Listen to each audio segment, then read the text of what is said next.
What's up? What's up? What's up? What's up? What's up, everybody? We back in this thing, man. We got another one. This is Let That Be Known, man.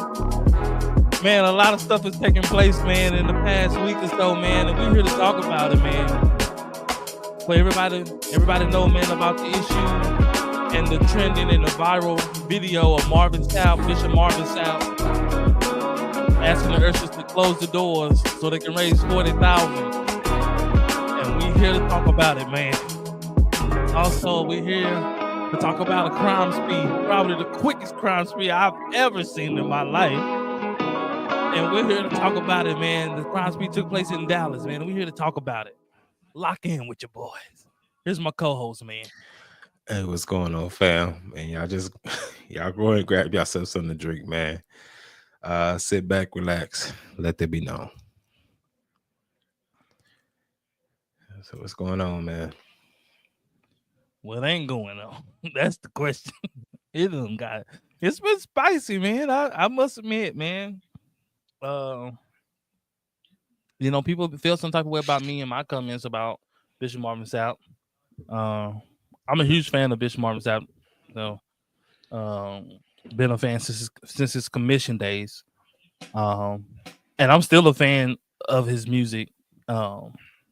Even now.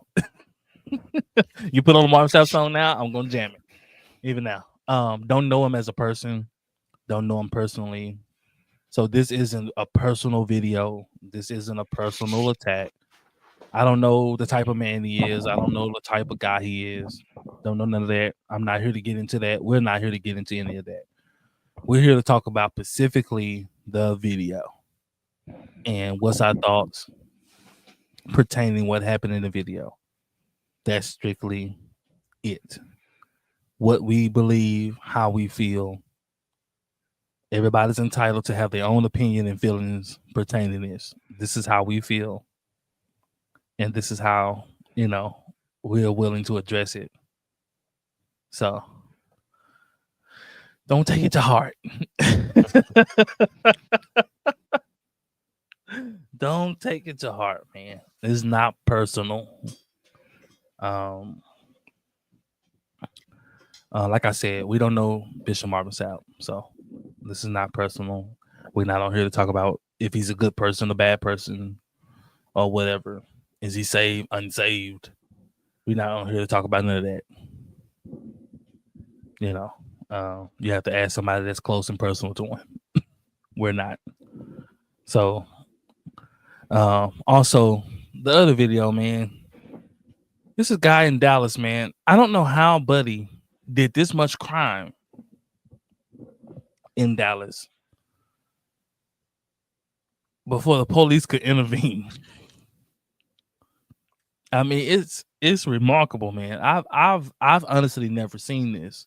I'm sure it has happened before, but I've honestly haven't seen this much crime done in a matter of hours. And the police is just like, it's almost clueless.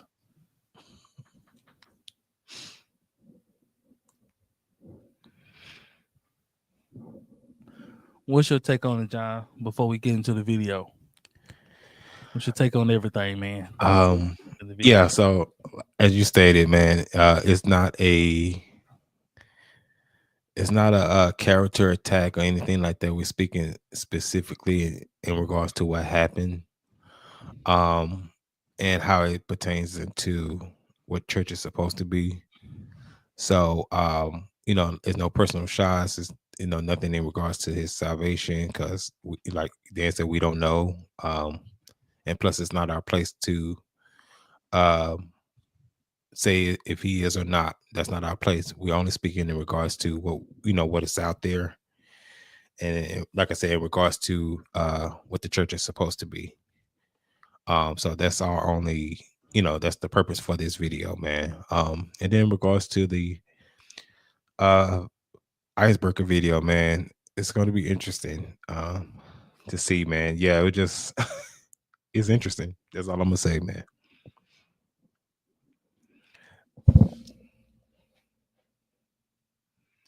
We can get started with this. At the crime spree.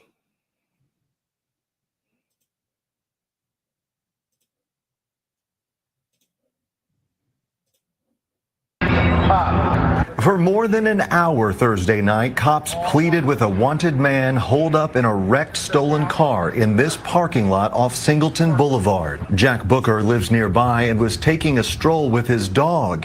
He then took out his phone and started rolling on all the action and posting it to social media. I kind of wanted to see what was going to happen, right? So I had pretty good proximity, zoomed in as much as I could with my phone, and just kind of recorded. Little did he know the alarming sequence of events which unfolded hours earlier. 55-year-old Gregory Noble's first stop was here on Dallas Parkway, where police say he stole someone's car with their handgun inside. Minutes later, and only a few miles away, cops say he robbed this PNC bank on Preston Road. From there, he drove 11 miles to the 5000 block of Lemon Avenue to this Audi dealership.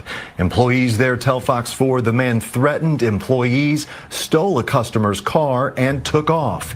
He went less than a mile down Lemon to the 6100 block, where detectives say he tried to steal a third car but was unsuccessful. Up next, he drove about 4 miles to an elementary school on Webb Chapel Road. According to police, in the parking lot, he fired a gun into the air, then stole the principal's vehicle. A little more than 3 miles from that spot, he wrecked, then forced a woman and her child out of the car at gunpoint here on Rosser Road and was on the move again. This time across 635 into Farmers Branch, where police say he ditched that car and stole a fifth. But it didn't come close to stopping there. Now he was on to Capel, where authorities say he successfully tried to steal another vehicle at gunpoint before he crashed again and took his sixth car of the day. Next, he went 13 miles south to Irving, where officials say he ditched that vehicle and stole his seventh.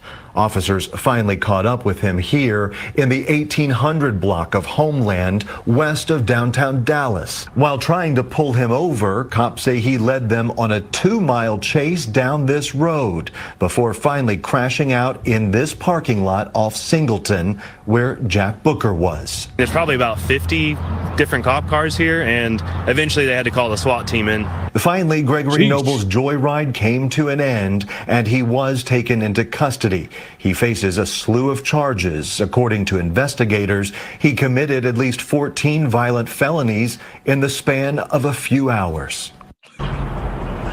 He is no stranger to law enforcement. In fact, he has quite a lengthy rap sheet, which includes a previous conviction for a different bank robbery. Tonight, it's not clear how much dough he made away with from that PNC bank, because according to the arrest warrant affidavit, he had about $115 on him at the time he was booked. Steve? All right, that's Please tell me you got more than $115 from a bank robbery. You went through the troubles of robbing a bank. Please tell me. Casey Stegall. That was complicated, Casey. Thanks for making it clear for us. Appreciate it. Please tell me you got more than $115, man. You went through all this trouble. This man done more crime before 12 than people do all day. They said that man stole at least 7 cars. Did at least 3 to 4 armed robberies. Went to a school, shot up at the school. Stole the principal's car. I don't know how he know which one was the principal car. I guess they had a parking, assigned parking. I don't know what drove this man to do this. He looks like he just woke up and just wanted to just cause chaos. He didn't really want to hurt nobody. He didn't, thankfully he didn't hurt anybody. It's just like he just said, you know what, I'm just gonna see how much stuff I can get away with today. I don't know what made this man tip over the edge, but this man ruined everybody's day. Can you imagine being at a car dealership, getting another car, and he comes up and robs you of your car? You know how long it takes at a dealership for the average individual? All day. Unless you got like a ton of money, you can just go in there and just peace out. If you're doing any type of financing, it's gonna take you all day. You better not have nothing to do that day. Facts. Unless you're wise and you already got your financing together. Like you already got approved, whatever. But if they gotta go search for banks and stuff to get you a loan and all this kind of stuff, you're gonna be there all day, man.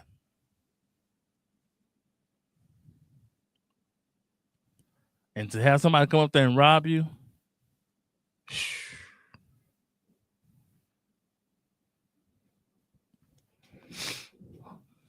it was dangerous. He robbed the lady, held the lady at gunpoint, her and her baby. That's like, man, come on, dog. Now I hope he gets everything that's coming to him. Like I said, I don't know what the brother was going through that pushed him to do this mess, if anything. But like to be that reckless. And how pissed you gotta be if he robs your gun from your car and go on a bank robbery. You know how pissed I'll be if somebody breaks into your car, steals your car, and finds the gun in your car, and then decides to go hit a bank lick in your car with your gun. Sheesh.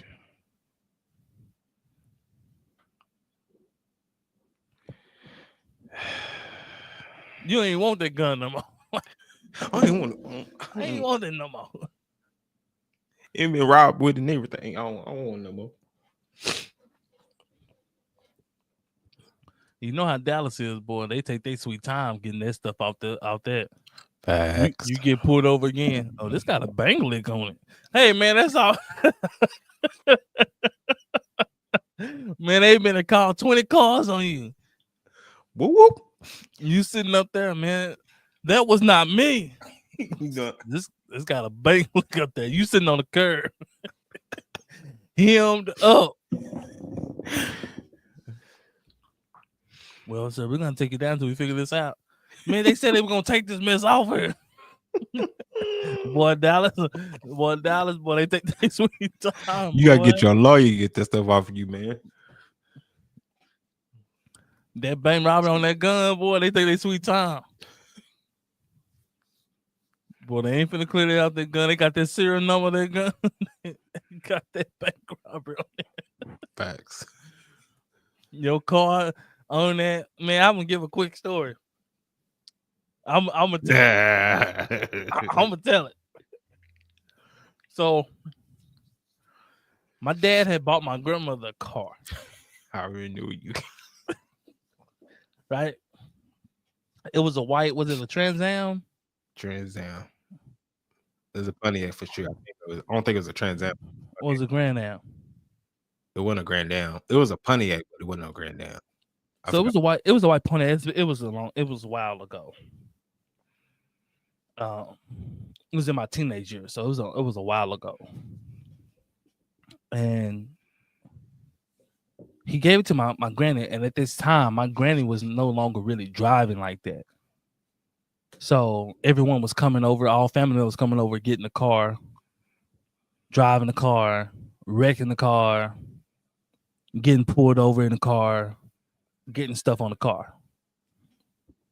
So my dad finally kind of wisened up and took the car back. So I was using the car. So this particular morning, I'm driving my mom to work. My mom at the time worked in Richardson, Texas. So I drive her, and I had this feeling like when I left the house, I had a feeling I was gonna get pulled over. I don't know if people ever had that feeling where like you feel like it might not be a feeling you get pulled over, but like feeling like something gonna go wrong. Like you ever had this feeling like, and then something eventually goes wrong. I had this feeling like this unsettling, uneasy feeling, and I should have prayed. And I didn't. I should have prayed. But I dropped my mom. I get all the way to work. Nothing happened. Drop my mom off. On my way back, instead of coming back up on Beltline, I come back up on Coit Road. Why did I do that? Now, Beltline is the more busier street. So for it's like blending in, getting by, your best bet is to go back up Beltline to 635. I took Coit Road because it's less busy, so you don't have to deal with traffic. But I should have dealt with the Beltline traffic that day. So I'm coming up Coit Road, and I still have this uneasy feeling, man. And long and behold, man, police pulls me over. I'm not speeding. I'm not doing anything. And so I'm like, oh, man, he pulled me over. And so I get off the main road, and I turn into this neighborhood. And he gets out the car with his gun up. And I'm like, oh, shoot. And I'm like, Lord, what in the world is going on? Like, why he got his gun out? So I'm oblivious to anything what's going on. I'm oblivious to what's on the car. I'm oblivious to everything. I don't know. And so they're approaching.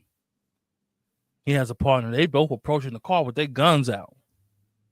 So I got my hands like all the way to the roof of the car. Like they are up. And so he gets to the car. He's like, let me see your hands. Like, my hands are up. What you mean? Let you see my hands? They up. Like, let me see your hands. So he opens the door, yanks me out the car. Boom. So I'm like, what in the world is going on? And so yanks me out the car, puts me in cuffs, leaves me on the hot pavement. It's cooking. And so I'm like, sir, can you, like sit me up? And he's like, shut up. I'm like, oh man, I done got one of these. I'm oblivious though to why this is even like this. And so he was like, what's your name? So I told him my name or whatever. My name is Daniel or whatever. He's like, no, it's not. Your name ain't Daniel. You James Johnson. I said, no. Yes, you are. Now, this is where stories get conflicting. James Johnson's my uncle. My uncle at this time is in his 60s. At this time, I believe. Probably 60 or late 50s. Yeah. Around there. Around this time. And I am probably maybe 16. Somewhere around there. 16, 17, probably 16. And so I'm thinking, like, ain't nowhere in the world he's confused about who I am, or that that's not me, because clearly on your license it tells you like your date of birth and you have your age. So he was like, shut up, and commits to pulling everything out the car. He's chunking everything out the car. Everything, Bible and all, everything out the car. While he's doing that, the other guy got the gun drawn down on him. So I'm getting like kind of paranoid because I'm like, man, he looks legit scared. And so I say, sir, just take me to jail. We'll sort it out later. He's like, shut up. I'm like, man, just take me to jail. You guys look scared. and I don't want something to happen because you're nervous. You know, you already got me handcuffed, so I don't know why the gun is still even out. So I'm confused on that part. So I'm like, man, what's really gonna go on? Because normally the gun goes back up once you got me handcuffed. What can I do? And then it's two of you, and I'm handcuffed, and I'm laying face down. Then he sits me up, asking me questions, put me back down. And then ask me questions. Then he put his knee on my back. So now I'm getting mad. Cause I'm like, man, this dude is finna try to kill me. I'm thinking he's finna kill me out here. By this time, we're in the neighborhood. By this time, people start to come outside. And one thing that helped me, it was this lady. She was like, why y'all got him like that? He already handcuffed. And, he yelling at her or whatever. And they, after talking back and forth to the people in the neighborhood, they kind of backed off. But I was like, this man is probably going to actually try to kill me. But I was like, man, just take me to jail.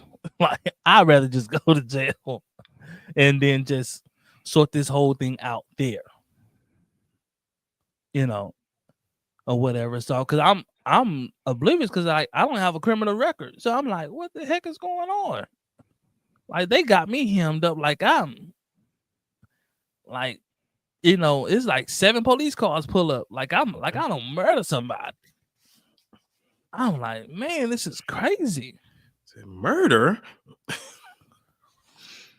I'm thinking I'm finna get a simple ticket, but I don't even know why I was finna get a ticket because I hadn't done anything wrong. And so I asked him, like, when he first got to the car, I was like, what's the problem? I was like, I didn't, I wasn't speeding. I didn't make an illegal lane change. I didn't do nothing wrong. Like, what was the purpose of the stop? He just immediately started going in on me. And boy, I was just like, and then this is what kicks it off. He looks in the car, he finds my wallet. My wallet was in the middle console. And he sees my license.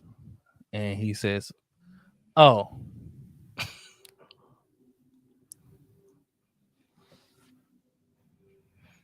Picks me up, takes the cuffs off, tells me you need to be careful out here. And they pull off. And I'm standing there. And the lady was like, you okay? And she was like, you need to file a report. And I should have filed a report.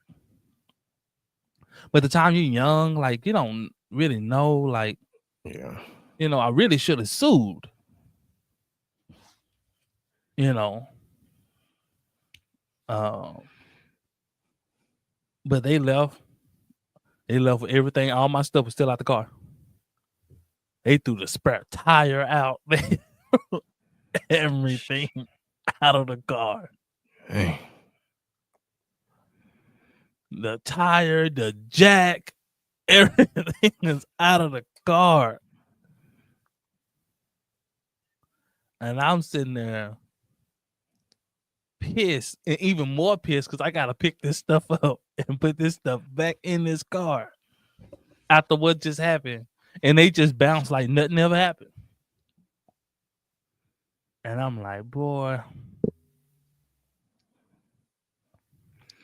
Protect the blue, right? Oh, man. Man, authority, man, with no accountability, boy. It's scary. It's dangerous. And, this goes for not just police, but just for all authority figures. If you can do whatever you want to do and you have no accountability for the things that you do, that's a scary person to be around. That's a very scary. Even for parents. Mm-hmm. Parents who are authority figures over your children. That's why the Bible tells us don't provoke your kids. That's right. Like, because the Bible trying to hold you accountable. Like, don't feel like you can do whatever you want to do because you have authority of your child. You can do whatever you want to do to them, and they just need to just take it. Mm-hmm.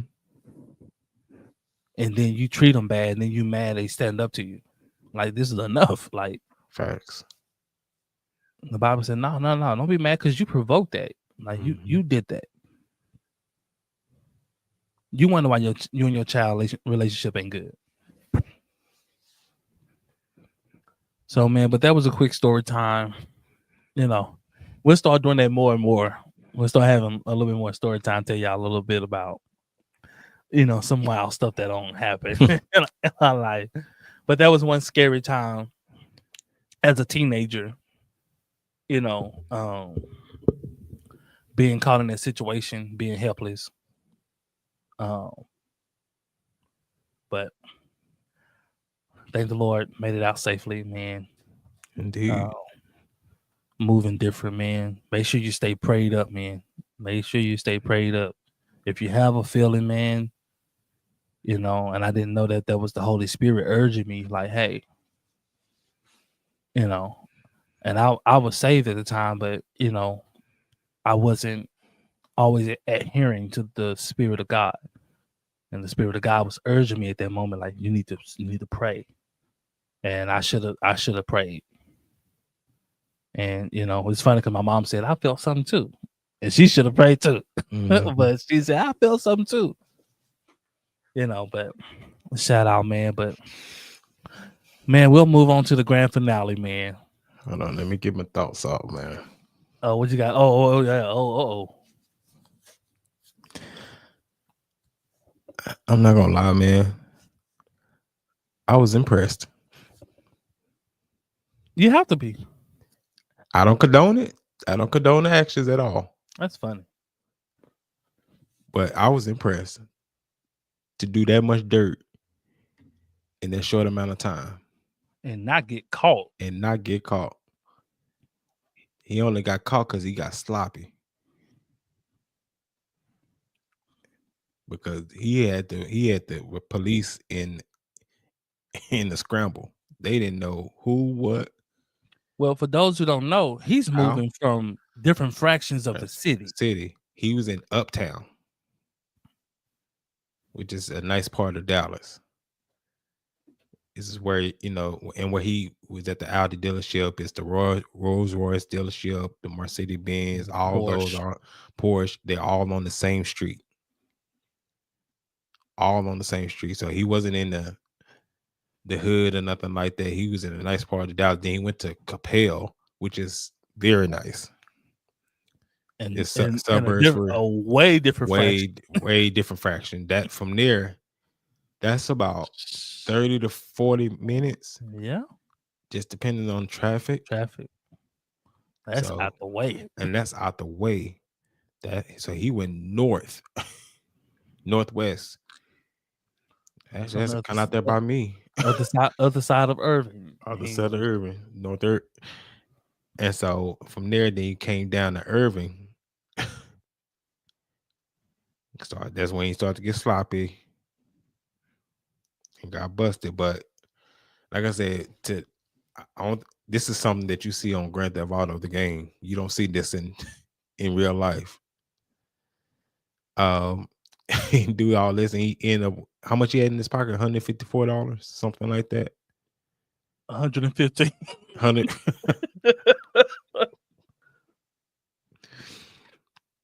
So I guess it's kind of just a wish for him. I'm just gonna have one last ride before I go sit down. He finna go sit down. Oh, he finna do some time, bro. He finna go sit down.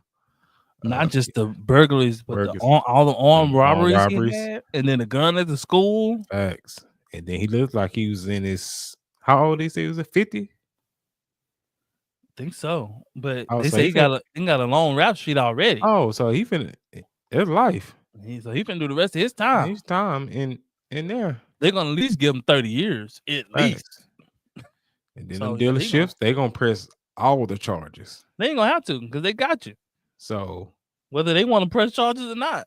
No, I'm just saying, but they gonna, you came here and wrecked our place of business. But yeah, man, I didn't have too much on it, but like I said, I was impressed. I don't condone what he did. Yeah, he has to pay for what he did, but to do what he did in that time, I don't think we ever seen something like that. But I've never. I'm sure that it's happened, but yeah, I've never. and we lived in the hood. We seen different things, but nothing quite like not that. like that. That's a lot of robberies. He did about 9 or 10 of them things in a matter of hours. Principles and everything. But yeah, we can get on to what we all came here for, what we all chimed in for. Mr. Bishop Marvin Sapp. And again, this is not a character assassination and nothing like that. We're just speaking facts of what was presented or what's out there. Mr. Marvin Sapp lead, and they understand the cost that is involved. There's 1,000 of you. I said close them doors. Ushers, close the doors. Close the doors. Close the doors. We all gonna leave together. Y'all ain't going no place but to the restaurant. Oh man. And so what? There's 1,000 of you tonight, and those that are watching, it's 1,000 that's watching online. This is a small seed. If I get 1,000 online to give this, if I get 1,000 in the sanctuary to give this, that's $40,000 tonight. I'm challenging each of you all down here to give a $20 seed. I actually think $20 is a lot of money.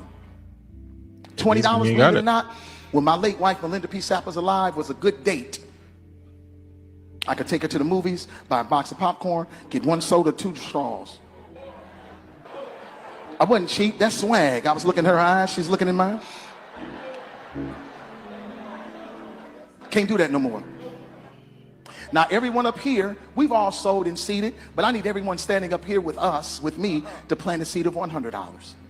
Because again, it costs to sit up here. I got you. Well, let me go sit down there. Let's see. Facts. So put your 20 away, preachers. That 20 wasn't for you. And this is what I need you to do. If you're giving electronically, look at the one in the blue back there, there. Like, tangibly, nigga. Man. I'm gonna have y'all come to the altar and give it. He looking like this. I know about this. Bring your baskets. I want the baskets up here. I come get shook down, man. Y'all start moving. Y'all can bring it right now. I got a 20 and a 5. Even if you're giving tangibly, just put your hand on the. I gotta stop by the take gas your phone station. and stick it on the. Yeah, Umar Johnson back there. On the bucket. No, they ain't. Oh, never mind.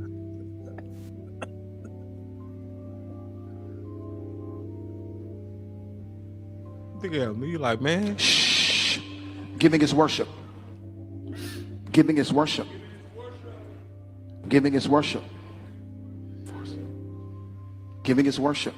This ain't the time to talk. 1,000 people need to give $20. 1,000 people need to give $20. 1,000 people online need to give $20. This is easy, saints. This is an easy miracle. We should be able to raise $40,000 tonight just from y'all giving. That's it.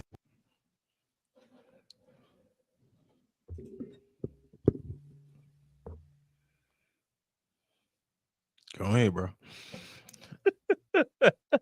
Go ahead. Let me preface by saying this. We'll start like this.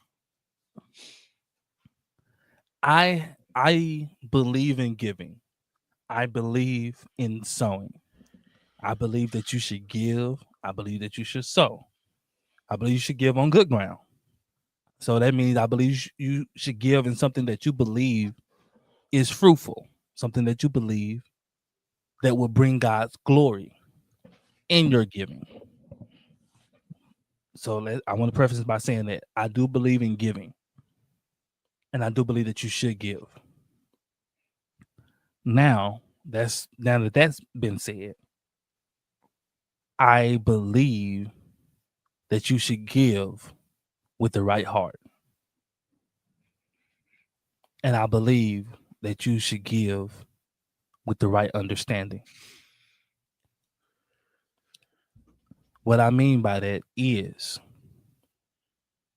if you're sitting there, say for instance, you're in a service, you're in church, and it's offering time or it's just time to give in general.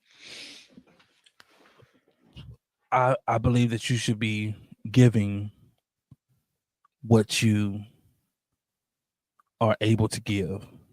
And then not only that, I believe you should give where your heart feels pressed to give. Because in doing so, that's the way that God gets the glory. Because your heart is in the right place when you're giving this.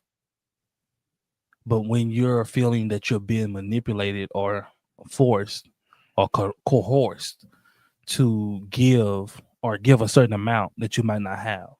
Now, I would preface by saying this. Me and Jonathan, we both grew up in the church. I've been to a lot of revivals, a lot, especially as being a musician. I've been to a lot of revivals, a lot of different denominations, a lot of conferences. I done played in a lot of them. I done been to a lot of them. So this, what's going on, is not new to me. I've seen multiple different tactics, multiple different ways to get people to give. With that being said, in those revivals, being next to my parents, if my parents were there, knowing that my parents had little to no money,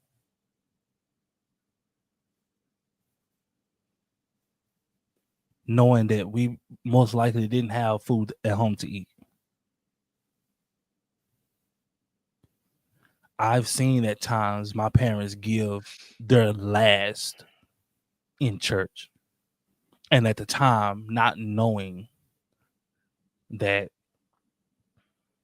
didn't bring God glory.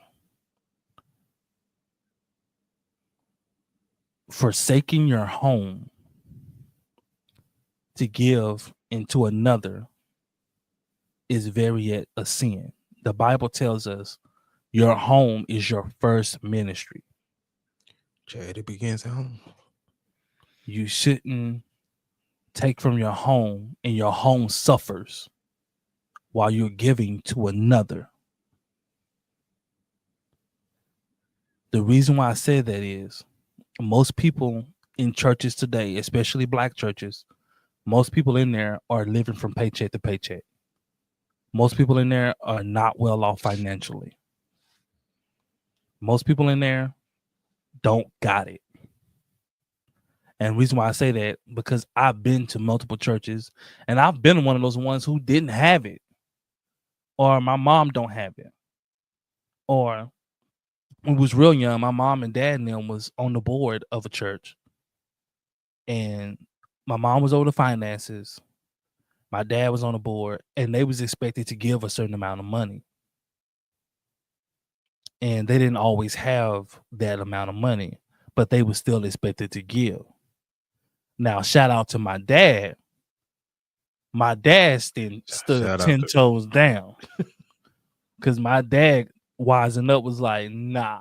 They was like, yeah, we need all the ministers and everybody on the board to give $100.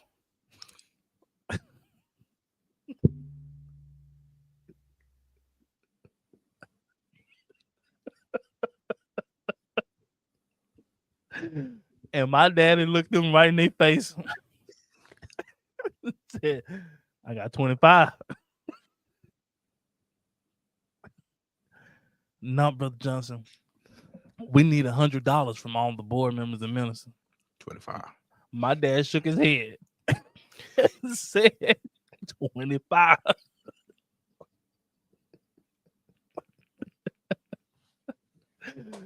Oh boy.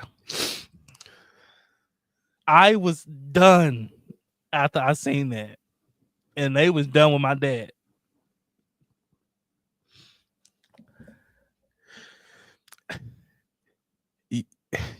He was so stoic about doing it though.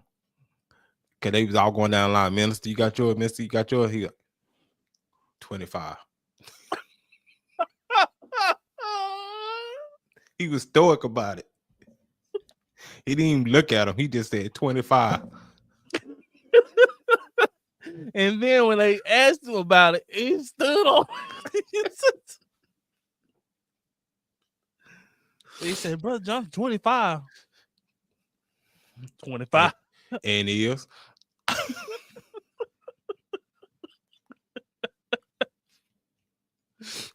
Man, you talking about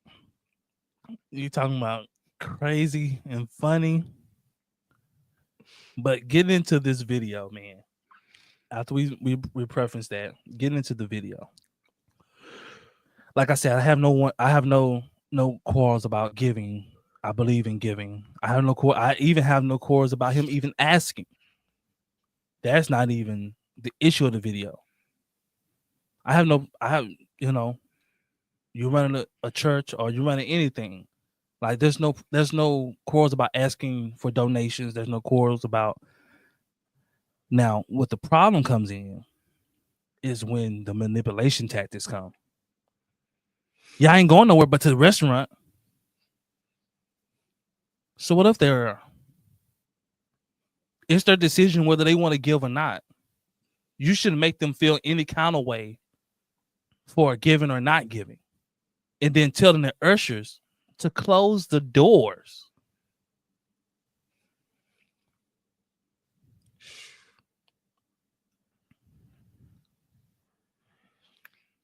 Like, what kind of mess is that? And then when you tell people, like, man, he was holding people hostage. Oh, man, he wasn't holding nobody hostage. What does he mean when he says close the doors, usher? And you walk up to the usher trying to get out. What you think she gonna tell you? Pastor don't want nobody leaving right now. That's holding somebody's hostage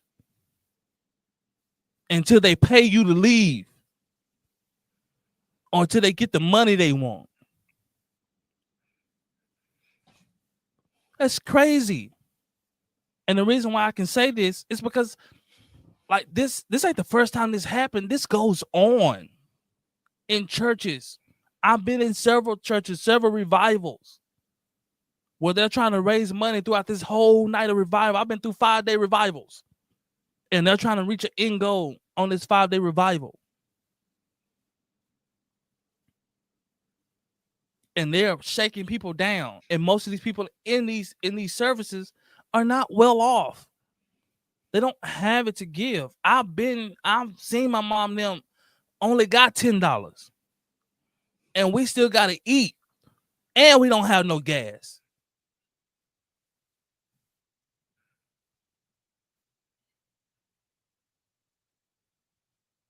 And most of the time, the money that's being raised is either going towards the preachers they're bringing in or to the church.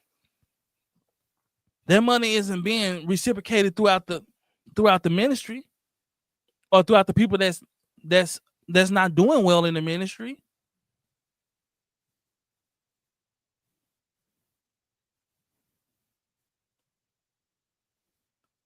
I say this,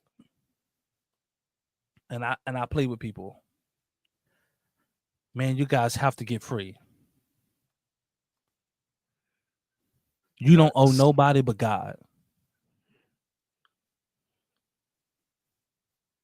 That's the only person you owe. You don't owe nobody but God. I tell my son this, son, I want you to grow up and be all you can be. You don't owe me. I brought you into this world. It's my responsibility to raise you. So if you make it to the NBA, don't feel like you owe your daddy something. It's a fact. You earn that. You don't owe me for raising you.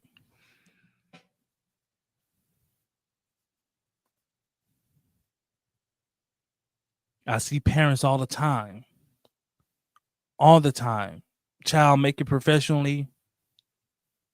And we made it professionally. No.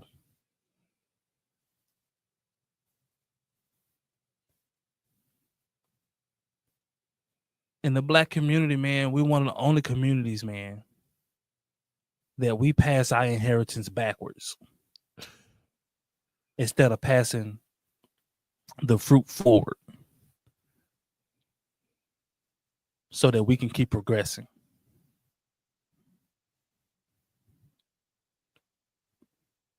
Not saying that you shouldn't do nothing nice for your parents. If you want, however you want to honor them, that's on you. You can honor your parents. You should honor your parents. I believe in honor and giving honor where honor is due. And if your parents, and you feel pressed, my parents raised me to be like this, and you feel pressed to honor them, by all means, you should do so. Because they made a lot of sacrifices for you. But the entitlement has to stop. In churches, the entitlement has to stop. The entitlement that people must give to you. People must give this amount of money.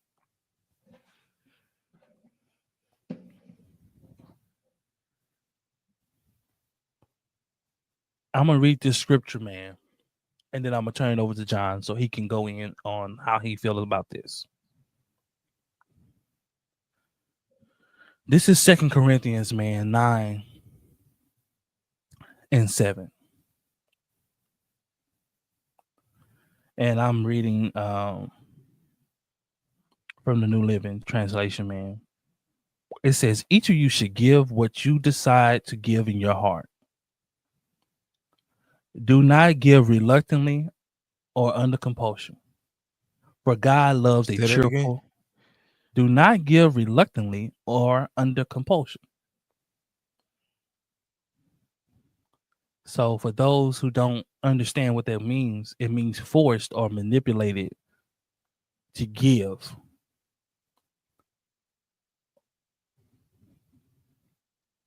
Let's give you the legit definition of what that word means.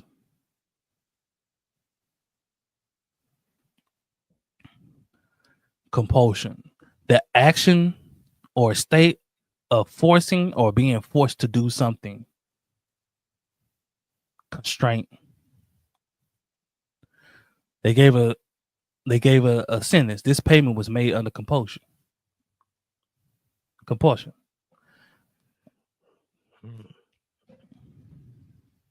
Sound like a crime to me. The Bible says don't give under those pretenses. If you feeling forced, if you feeling some kind of strain, the Bible said don't give it. Don't do it. Or even if you just don't feel right about it, the Bible says don't give. The Bible says he wants you to be cheerful, have a cheerful heart when you give it. So in other words, the preacher shouldn't be up there having to stand up there for 20, 30 minutes trying to convince you to give. Because we just read that's outside the will of God. After he asks you, that should be it.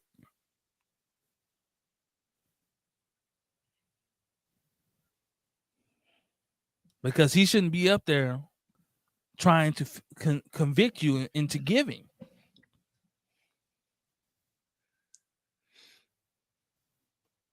People up there talking about never would have paid it.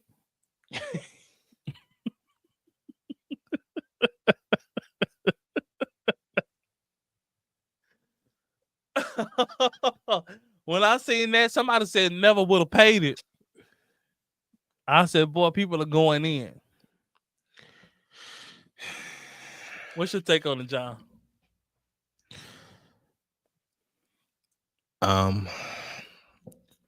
With being in church pretty much all of our lives, about 38 years on this earth, and we've seen the ins and outs of church, the front end and the back end. We went to numerous and participated in numerous of revivals, conferences, whatever you want to call it, musicals. We was there, been there, done that. Got a t-shirt, DVD, and a plaque. So this coming from a place of not just outside looking in or speculating. So like as Dan said, Dan being a musician, and so I was participating in other factors as far as on the audio side or video side. So I've had the experience there. And I even have experience in financing with one ministry. So I got to see that side of it. And I got to see and was exposed to the back end of it. So once the revival is over, or once the conference is over, the very one that's holding the revival or the conference, the guest speaker, whoever that is, they're right inside of the same room where you're getting the finances together, just to make sure they get their cut. Oh, for sure. No, and the reason why I'm saying it, a lot of people don't know that. Especially, well, I'll say this: a lot of church people don't know that, how that works on the back end. They just think that they preaching and they're going their merry way. Nah, they be right in the finance room with you. They want to know how much it was raised. Okay, well, tomorrow night, we got to go for this. Now, don't get me wrong. It does cost money to run a ministry. It does. Absolutely. But at the same time, you have to be aware that, like Dan said, it's people living paycheck to paycheck in there. It's people that lives on a fixed income in there. People are struggling, man. Especially if you have kids and things of that nature. Things cost. And for you to be that desensitized to what people are going through, yeah, you may have it, but you can't force that on anybody. Now, even in the Bible, when it talks about raising funds and things that they needed, they stated what was needed for and left it at that. It wasn't no coercion. It wasn't no trying to shame somebody into giving. They said, okay, this is what we need it for. Let's try to raise this. And that was it. It wasn't no locking no doors like we Mr. Joe Clark on Lean on Me. Put chains on all the doors. Chains on all the doors. It was none of that. It's just, okay, saying, we doing this. It costs money to do this. We got to do this and this and this. We're trying to reach this goal. And leave it at that. And trust God. That's what you're supposed to do. You coercing and trying to force people to give. And then when they're forced to give, they're not going to be blessed, because God loves a cheerful giver. Or can I interject this? Don't have something that you can't afford. There you go. If you're holding a revival, a conference, and you ain't got the money for it, the church ain't got the money for it already, don't have something that you can't afford, man. And that's just everyday life. That's for not even just church. They go for all of us. We don't get stuff that we can't afford. Facts. I'm not gonna go buy a $2 million, $5 million house, scheme my way to get it, and then I can't afford it, and try to upkeep it and pay for it. No, that's a fact, man. And that just common sense. And then tell people they need to give to me.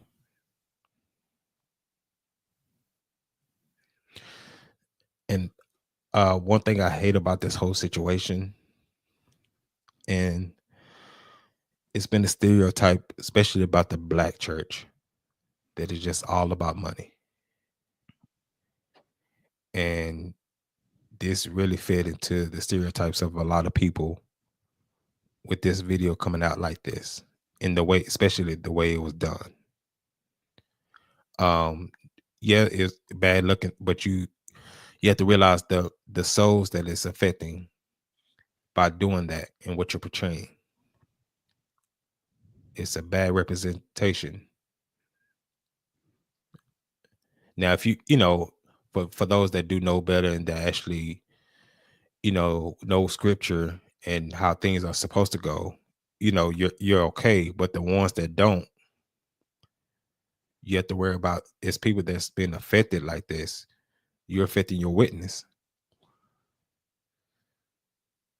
Man, these are the religious ways of doing things. Like I said, this is how things always have been done.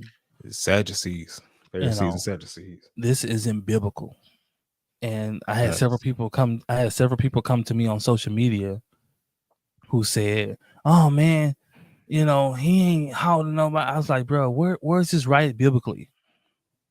Biblically, where's this right? Where is this correct on him closing doors on people and trying to coerce people to give?"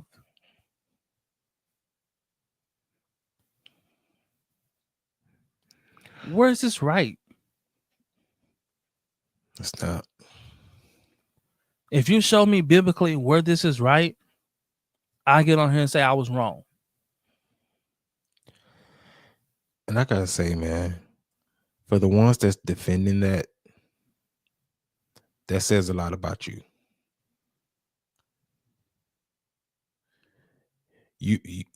You're so loyal to a person that you're willing to disregard the truth. Well, they don't know the truth. They're just going with religion. They don't know the truth. Like me and you, we grew up this way. Like we knew religious things. Mm-hmm. It wasn't too much later till we started to read the Bible for ourselves, to where we learned, like, man, this ain't right. Like, this ain't of God. Like God, nowhere in the Bible does this say we should be doing this or we shouldn't do this. Like we were just going in the form of godliness because this is the way everybody do it. When people start having, if I'm not playing and people start doing that in service, I do leave. And we sit there for 30, 40 minutes while you rant and rave and go in on people why they should be giving.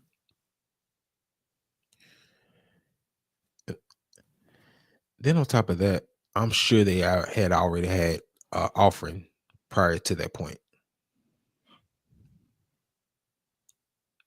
I'm pretty sure of that. I mean, whether they did or not, but for you to think that someone should give to you for whatever reason is wrong. That's flat out wrong. Because you should be giving unto God. Facts. If you're a pastor, if I was a pastor of a church and I stood up there and I tell people they need to be giving up here, we need to raise this. No. Hey man, we need to give unto God. Because this is biblically correct. When you sow, man, you sow to God. And you sow to where you believe good ground is. Mm-hmm. Because you can give money and it can be in vain. And you not receive a harvest off of your giving. Because the Bible said you sow it on stony ground. Yep. Got swept away with the wind. I didn't learn that too much later. I was just giving, not understanding that it was important to where I gave to. And the heart I gave with. And it's two, I just thought about it. It's two scenes that they would say in regards to finance, and it was the dumbest things in the world. Well, if you're scripturally based. The first was when they said debt. They said doing everything but tithing.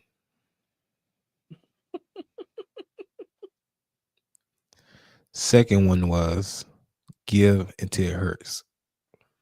Oh, well, that's the crazy one there. And I can't tell you how many times I've heard that one. And then if you give till it hurt, is the church gonna be back there to help you when you're hurting? Not like you need. This is what I have to say about this. Let everybody that's well off in the church, let them raise it.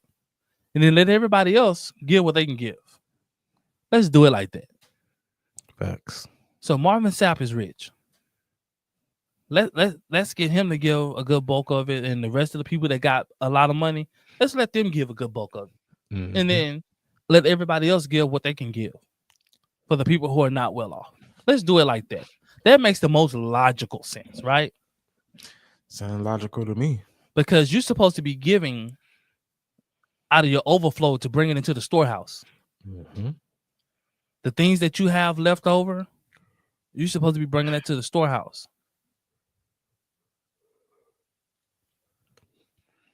For the people that have a need. For the need of the house.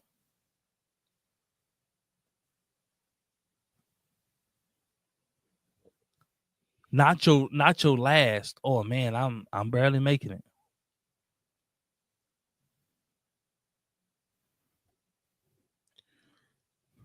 If I'm giving my last, you give your last. Yeah, let's do it like that. It just makes perfect sense. If I'm gonna give till it hurt, and this 20 might hurt me, you keep giving till it hurt. Yep. Because most of the time, y'all up there on the stage giving, and y'all turn around getting that right back on the back end. Yep. Or most of y'all well off. $100 isn't nothing. That's a drop in the bucket to a well off individual. Versus a $20, maybe that person last 20. I know because I've been there. Like, well, it's my last 20. I gotta put 10 in the tank, and I gotta get some food with this other 10. That's a fact. Nah, man, we seen, our parents, man, trying to make decisions, man. Do I give this, or do we get gas to get home, or have try to grab something to eat, a bag of leg quarters? Back then, bag of leg quarters was $5. But having to try to make those decisions, man. Hamburger helper, leg quarters. I don't eat leg quarters to this day because we had them so much, but that's what we had. That's all we had. Do running on E. Could tour up your fuel pump. Yep. And where we was going to church at, it wasn't around the corner. It was across town. I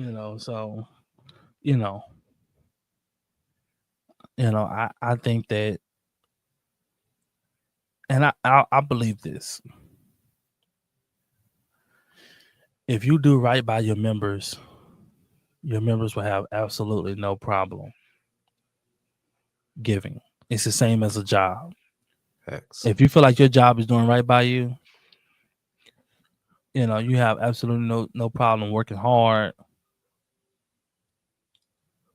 doing what you need to do pronto, putting that extra work in. You have no problem. Because, hey, man, they treat me right here. That's a fact. But when your job is asking you to give, and they giving you the bare minimum, you're like, man, I'm doing my job, and that's it.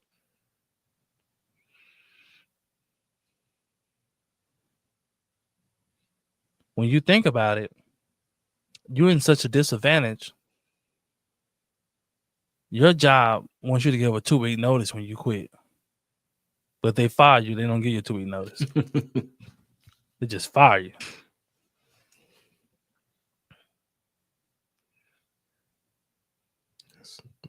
It's a fact.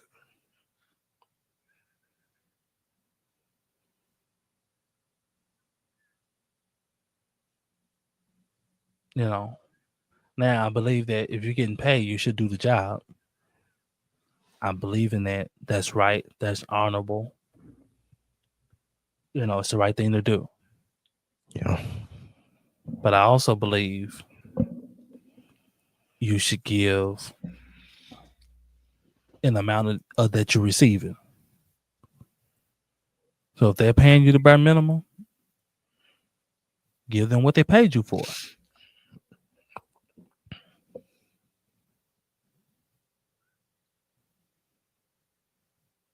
Your members in there are barely making it on the bare minimum.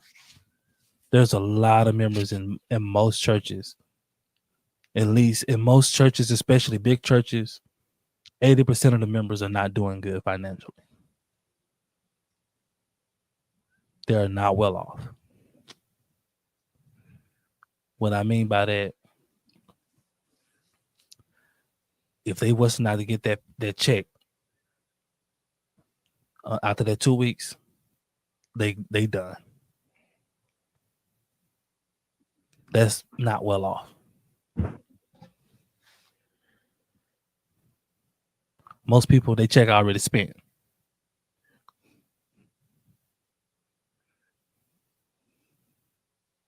So, like, most people are living like that in churches, and everywhere. So, like, to pull that on people, man, is it's crazy within itself, man. Because I've had some prominent people in the gospel industry that's been going at me on the past couple of days, and I'm not gonna say any names, but they're well known in the gospel industry, and they felt some type of way about what I said, and I said what I said. I stood on it. I have respect for what these guys have done in the gospel industry, and they're in the music industry. I respect what they have done. It didn't get disrespectful. I'm not on here to be disrespectful. I'm not on here to bash anybody, but I am on here to tell anybody that was wrong. That's what I am on here to say. And I will say that regardless of who you are. Right is right, wrong is wrong. And I am not going to kiss butt because you have a blue check. And that's just square biz. Come on, somebody. If you didn't know, you knew now.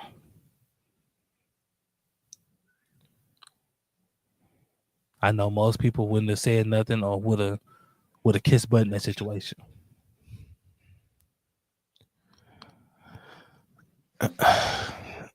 At one point, especially for those that's in the industry like that, and I know a lot of them is in it just for the bag, but if you're professing salvation, at what point do you pursue truth?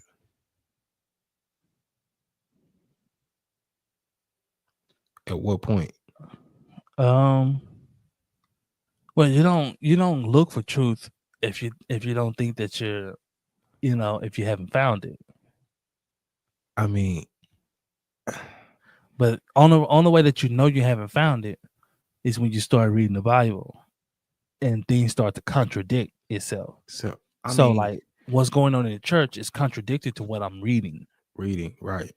That's when you start to like, okay, I need to start looking for the truth. I need to start really educating myself because I've been going in the form of godliness. I've been going on this religious run. Mm-hmm.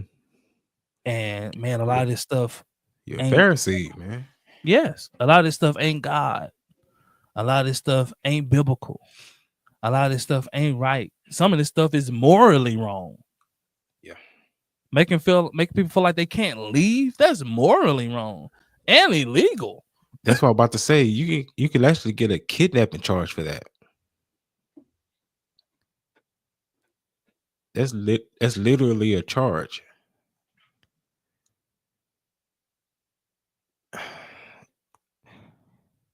Yeah, it just baffles me, man. The lack of people that's in this space that don't read and study the Bible. I mean, it really baffles me. You in this space for years on top of years, decades on top of decades. and not one time really study or begin to study on what scripture really says. You just go with the flow. The situation's good. I'm getting opportunities, doing some big things, and no truth. I mean, I think people just, and this goes to show you like how clicked up people are. People That's a so fact. clicked up.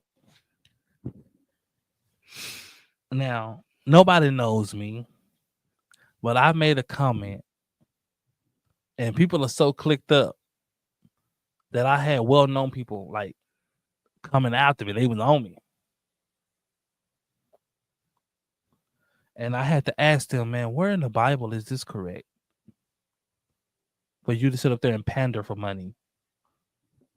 Where in the Bible it tells a pastor to do this or anybody to do this?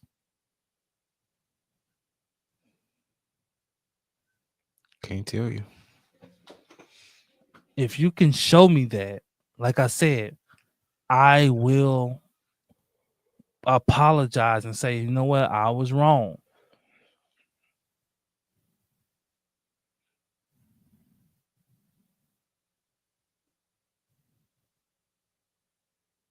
They said, oh man, well, you didn't grow up in church. This is how things go. I said, I grew up in church. That's how I know that this goes on all the time.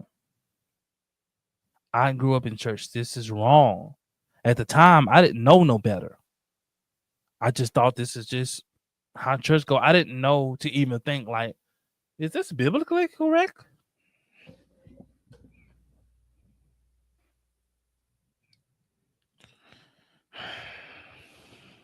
I didn't even know to even ask that.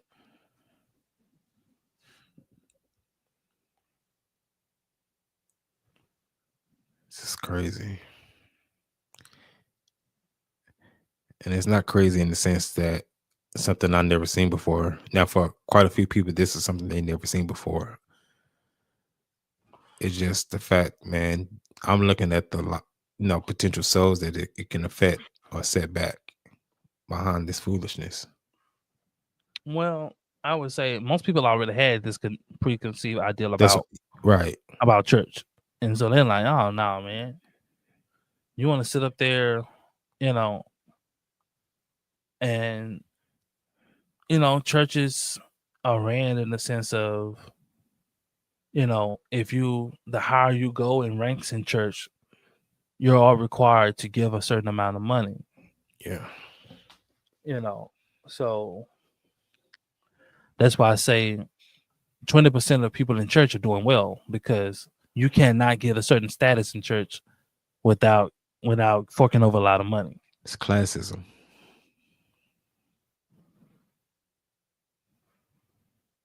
So, man, this stuff has to stop, man.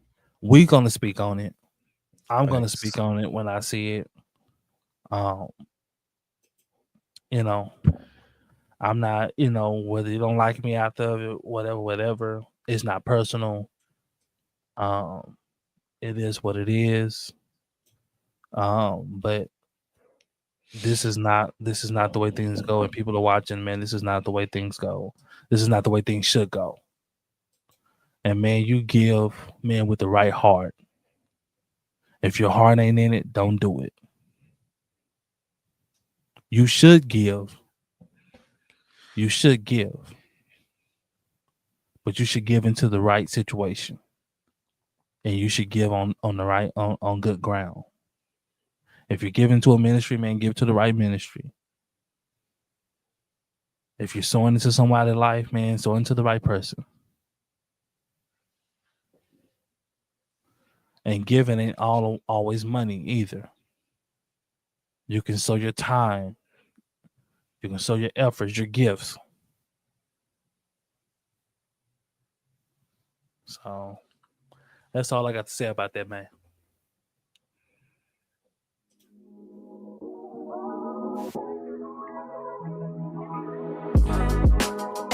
We appreciate you guys, man, for logging in, for clicking with us, man. Anybody come across this video, man, we appreciate you, man. We got to do better, man. If you're a Christian, if you're a believer, man, whatever you are, man, be better. You know, we love you guys, man. Remember, like, share, subscribe. It doesn't cost you anything. Follow us on all social media platforms and let that be known. And man, until next time, be blessed. Peace.